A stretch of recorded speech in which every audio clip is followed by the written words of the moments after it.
Cette vidéo, je vais vous montrer comment optimiser des composants 3D. Donc, lorsque vous téléchargez des éléments sur Google, peu importe où vous allez télécharger votre composant 3D, le plus intéressant, c'est de les optimiser avant d'envoyer votre élément dans votre projet. Donc, beaucoup de personnes font ces erreurs-là. Donc, qu'est-ce qu'ils font? Lorsqu'ils téléchargent un élément 3D, automatiquement, le réflexe qu'ils ont, ils ne pensent pas à optimiser l'élément en question et automatiquement, ils vont l'ajouter à sa scène. Ils vont l'ajouter du moins à sa scène.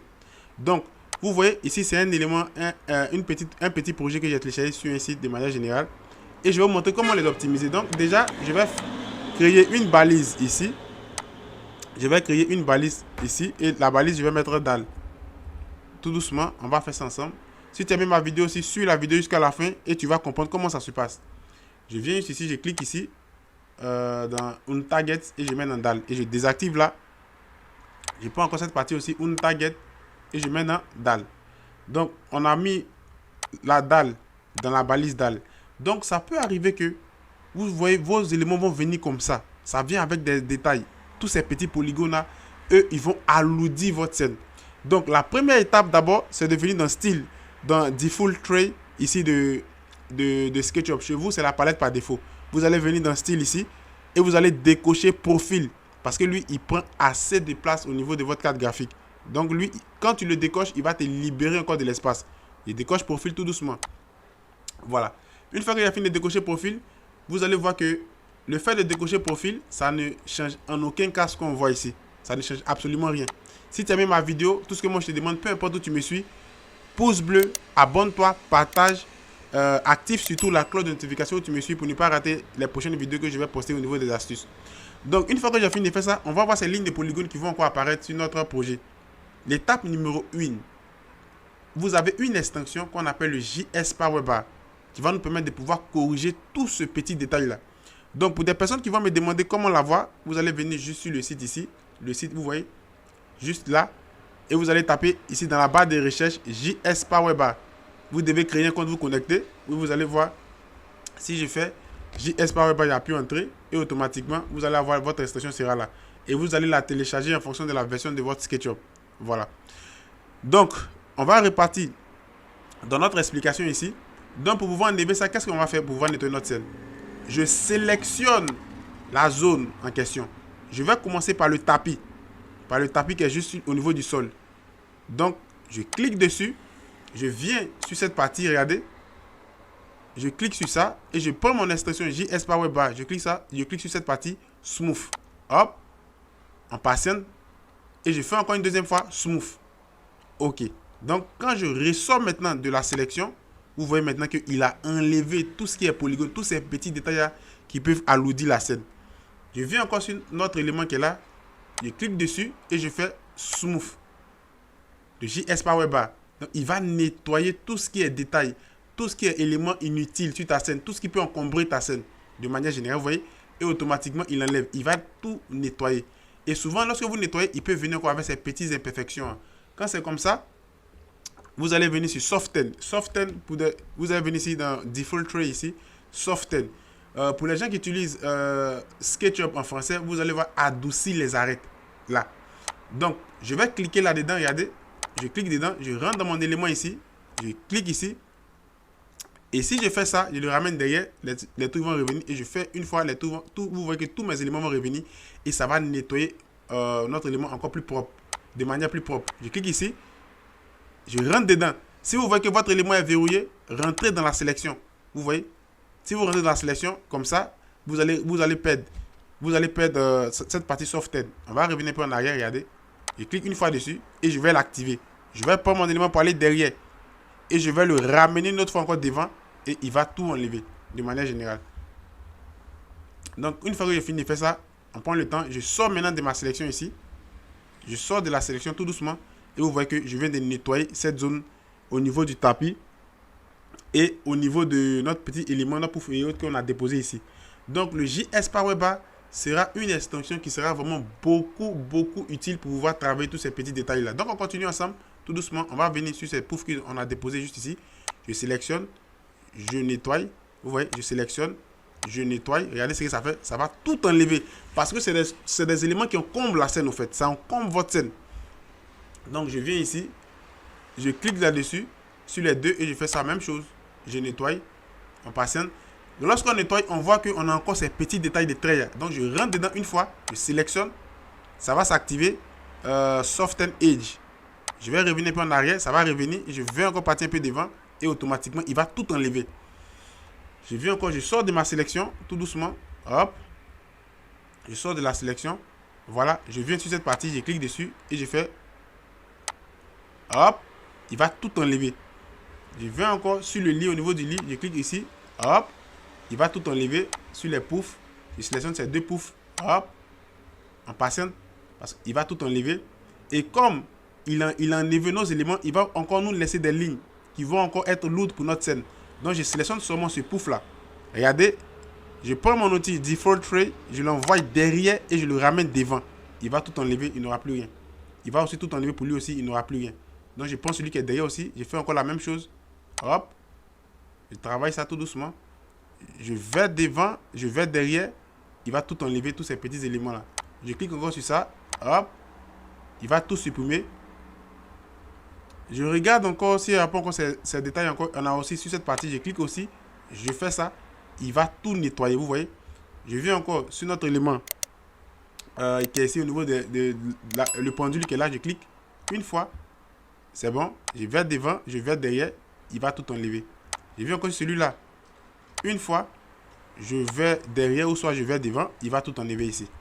Je viens encore sur ces éléments, regardez, hop, il enlève sur notre bois, hop, il va en patiente, hein, parce que plus quand on élément a trop de détails, ça peut mettre un peu de temps. On va venir sur notre, je pense que c'est un taureau qui est là, je clique sur lui, hop, il va nettoyer votre taureau proprement. Je rentre dans la sélection du taureau, je vais derrière, je vais devant, et il va tout lisser proprement. Et c'est une méthode qui est vraiment très puissante au niveau du JS Power Bar. Là, je clique dessus, hop, on prend le temps de patienter. Voilà, vous voyez, il enlève tout, mais il ne nettoie pas tout correctement. Regardez là, il ne nettoie pas tout. Donc, je sélectionne une fois ici, je clique, je rentre dans la sélection. Une fois, il va s'activer ici, Soften Edge. Ici, je vais derrière, je vais devant, et il va maintenant corriger tous ces petits éléments. Même au niveau de la plante, tu fais aussi pour la plante. Ne néglige en aucun cas quelque chose. Tu fais pour la plante, pour tous les éléments, on clique dessus. Il va enlever les feuilles, je ne peux pas faire feuille par branche, mais je vais faire un test ici, hop, il va enlever, et voilà. Donc ça, c'est la première étape que vous devez utiliser pour pouvoir optimiser vos éléments. Vous voyez, à partir de là, notre projet maintenant est bien nettoyé, bien lisse et fluide maintenant. Avec beaucoup de... il va donner maintenant beaucoup de ressources à votre machine. Et on va aussi supprimer ça, hop, je l'enlève. Il y a une partie qu'on n'a pas encore fini au niveau du rideau. Je clique sur le rideau, je fais ça, hop, vous voyez, en patiente, il va nettoyer le rideau comme ça. Mais pour que ça soit encore plus correct, je rentre dans la sélection du rideau, double-clic une fois, il va s'activer ici, between ici, je vais derrière, je vais devant, et il va tout enlever, tous ces petites imperfections là correctement. Je sors de ma sélection, ici vous allez regarder maintenant que à partir de là, tous nos éléments sont vraiment très très bien détaillés et bien optimisés ici de manière générale. On a aussi pour les livres, hop, je fais ça, je fais hop, il va tout enlever au niveau aussi des livres. Vous voyez, il va rendre le livre propre. Voilà. Donc une fois que tu as fini de faire ça, ça c'est l'étape qui est vraiment très très importante au niveau de l'optimisation des éléments, de l'optimisation des objets. Il y a plusieurs méthodes, mais cette méthode avec le JS Power Bar est vraiment très efficace. Donc quand tu finis de faire cette étape, l'étape qui va suivre maintenant, quand on prend un élément 3D et qu'on envoie l'élément dans notre scène, souvent ce n'est pas tous les éléments qu'on veut utiliser. On ne veut pas forcément avoir tous ces éléments-là dans la scène. Donc tout ce qui est trouve inutile pour moi, je vais les supprimer. Quand je parle de inutile, peut-être que cette plante, je ne la veux pas. Je clique sur elle, je l'enlève. Ce livre, il ne m'intéresse pas, je clique, je l'enlève. Parce que plus tu fais ça, tu donnes encore beaucoup d'espace. Ça ne m'intéresse pas, je l'enlève. Si celui-là ne m'intéresse pas, je le supprime. On regarde encore ici. Ça, je vais réfléchir un peu si lui, il m'intéresse. Au fait, je me mets dans la peau de quelqu'un qui est en train de réfléchir. Vous voyez, je me mets dans la peau de quelqu'un qui est en train de réfléchir. S'il doit garder ou soit s'il doit enlever. Donc, tout ce qui sera inutile, je l'enlève. Je l'enlève pourquoi? Parce que je peux le remplacer ça dans VRE ou soit dans un autre moteur de rendu que j'utilise. Donc, je fais ça, hop, je l'enlève. Je fais ça, je l'enlève ou ça ne m'intéresse pas. Je peux remplacer ça avec d'autres éléments. Ça, je le trouve quand même correct. Il est vraiment très intéressant. Je ne vais pas l'enlever parce qu'il peut m'apporter encore de l'éclairage à l'intérieur de ma scène. Donc, une fois que tu as fini de faire ça maintenant, ça aussi, il ne m'intéresse pas pour le moment. Je clique dessus, je l'enlève. Donc, tout ce que je trouve inutile au niveau de ma scène, je vais les supprimer. Et je vais faire de telle sorte que mon élément soit encore plus propre et plus précis. Et si vous voyez que c'est Edge qu'on n'a pas enlevé, nettoyé, regardez, ces éléments, je sélectionne tout, hop, hop, je zoome ici, j'ai fait ça, j'ai fait ça, et j'ai fait ça, smooth. Et ça va tout enlever, vous voyez, automatiquement, il va tout corriger. Donc, je cherche les éléments où on voit ces éléments-là, regardez, et je fais smooth. Il va tout enlever. Je rentre dans la sélection de notre élément. Excusez, je clique une fois dessus, ça va s'activer. Je vais derrière, je vais devant, et il va tout enlever derrière ici. Et il va me libérer une place importante au niveau de la machine et au niveau de la carte graphique. Donc, une fois qu'on a fini de faire ça et qu'on a enlevé nos éléments qui sont maintenant inutiles, qu'est-ce qui va se passer? Je vais venir dans Windows, modèle info ici, info sur le modèle. Je clique dessus et je vais venir dans statistiques, purger et je patiente.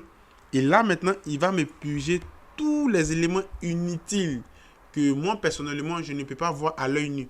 Tout ce qui sera inutile, tout ce qui sera caché de manière générale en arrière-plan, lui il va supprimer tous ces éléments là. Et je fais Fix Problems. Je fais Fix ici et je patiente. Il va encore nettoyer nos éléments. Donc une fois que je fais ça, il va tout enlever et je fais OK et je fais OK. Donc une fois que j'ai fini de faire ça aussi, qu'est-ce qui va se passer maintenant? Je vais venir maintenant dans extension Clean Up. Hop, je viens ici et je fais tout le modèle, tout le projet. Et je fais Clean Up. Et je passe, regardez ici, et il va se mettre de manière générale à commencer à supprimer tout ce qui est élément aussi inutile de votre scène. Regardez, tac, tac, il est en train de faire, il est en train de supprimer, il prend son temps, il compte. Voilà. Ici, vous voyez que c'est un peu rapide comme ça parce qu'on a déjà nettoyé avec le JS Powerbar. On a appris l'info sur le modèle. Donc maintenant, lui, il va faire son travail maintenant, purger. Et tout ce qui sera saleté, tout ce qui sera inutile encore sur la scène, regardez, il va tout supprimer. Là, il enlève, il va tout supprimer et je fais OK. Je patiente. Checking. Il est en train de vérifier. On va prendre le temps de patienter. Il est en train de vérifier ici. On dit please et là il fait OK et il va tout enlever au niveau de ma scène. Je peux faire encore ça, il peut faire la même chose une deuxième fois. Clean up, check. Et vous voyez maintenant, on était à 10 000 et quelques, maintenant on passe à combien? À 65 et j'ai fait OK. Automatiquement, je vais supprimer tous les éléments de la scène. Je patiente, hop, et à partir de là, on vient de nettoyer le projet. Et maintenant, une fois que je finis de faire ça maintenant, si ce lit il m'intéresse ou soit je veux l'utiliser dans un autre projet, ça sera maintenant encore plus simple pour moi parce que j'ai fait tout ce travail là. Après on va venir dans View et on va faire la géométrie. On active pour voir un peu qu'est-ce qui se cache un peu derrière au niveau de la géométrie. Vous voyez, il y a ces petits détails là qui se cachent, mais notre élément est déjà très bien nettoyé, donc ça ce n'est plus un problème. Donc je fais View, Hidden, géométrie et je cache tous ces éléments là et notre modèle, voilà, est prêt maintenant à être utilisé. Maintenant, si j'utilise un moteur de rendu, peut-être Enscape, peut-être SketchUp, peu importe, un autre moteur de rendu, directement, qu'est-ce que moi je vais faire? Je vais le convertir en proxy et puis je vais l'envoyer là-bas. Donc, si tu as aimé ma vidéo, tout ce que moi je te demande, n'oublie pas de t'abonner, d'activer la cloche de notification. Et sur ce, je vous dis à la prochaine pour une autre vidéo. Ciao!